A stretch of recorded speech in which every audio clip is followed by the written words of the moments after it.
Shalom! Kita tahu bahwa tahun 2024 disebut sebagai tahun politik, bukan hanya untuk Indonesia, tapi juga dunia. Menurut majalah Time, 64 negara termasuk Uni Eropa mengadakan pemilu yang melibatkan hampir 49% populasi dunia.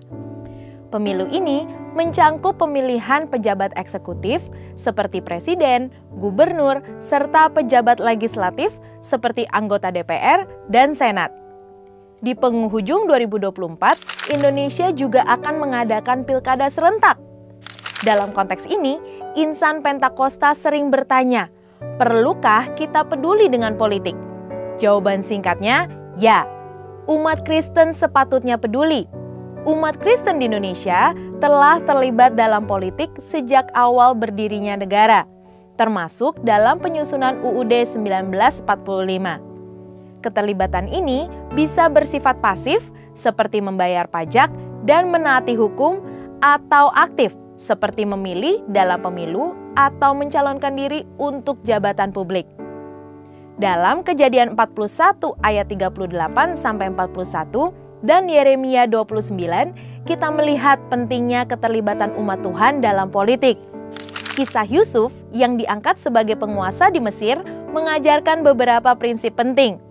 Yang pertama, orang percaya bisa membuat perbedaan positif dalam pemerintahan. Yang kedua, karakter saleh tetap penting meski ada tantangan. Yang ketiga, kebijaksanaan dari Tuhan akan terlihat oleh orang lain. Dan yang keempat, Tuhan memberi hikmat dalam strategi pemerintahan dan ekonomi.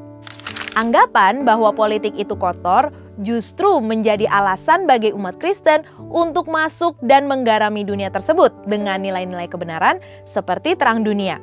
Contoh lain bisa dilihat dari Daniel dan teman-temannya yang memimpin di kerajaan Babel dengan integritas dan hikmat Tuhan. Tuhan juga mengajarkan pentingnya doa bagi negeri kita. Doa ini adalah bentuk kepedulian yang pasif tapi berdampak aktif pada kesejahteraan negara.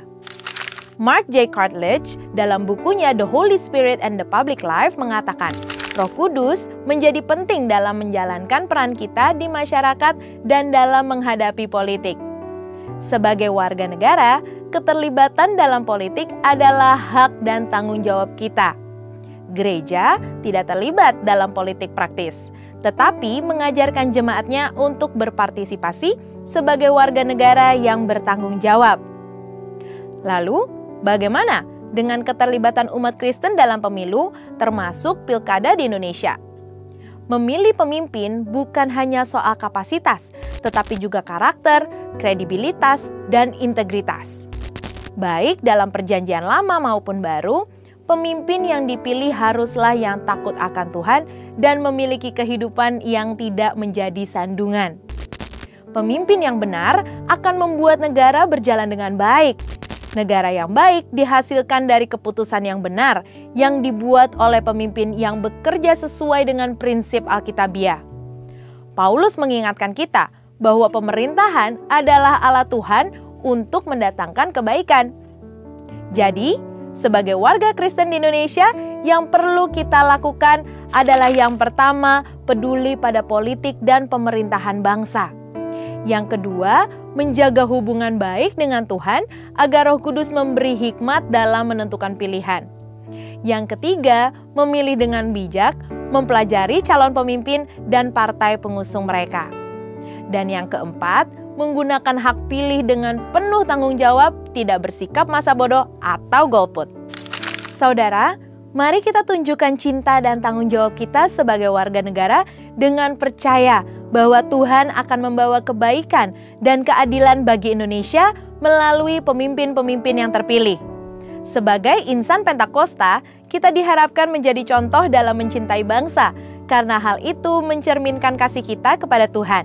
Seperti yang dikatakan oleh Dr. J. Lemena, umat Kristen harus menjadi teladan dalam kecintaan dan tanggung jawab pada tanah air, sebagai cerminan kecintaannya kepada Tuhan. Amin. Saudara, untuk penjelasan lebih lengkap dari tim teologi kami, silakan buka link yang ada di atas atau scan QR Code yang tersedia. Tuhan Yesus memberkati.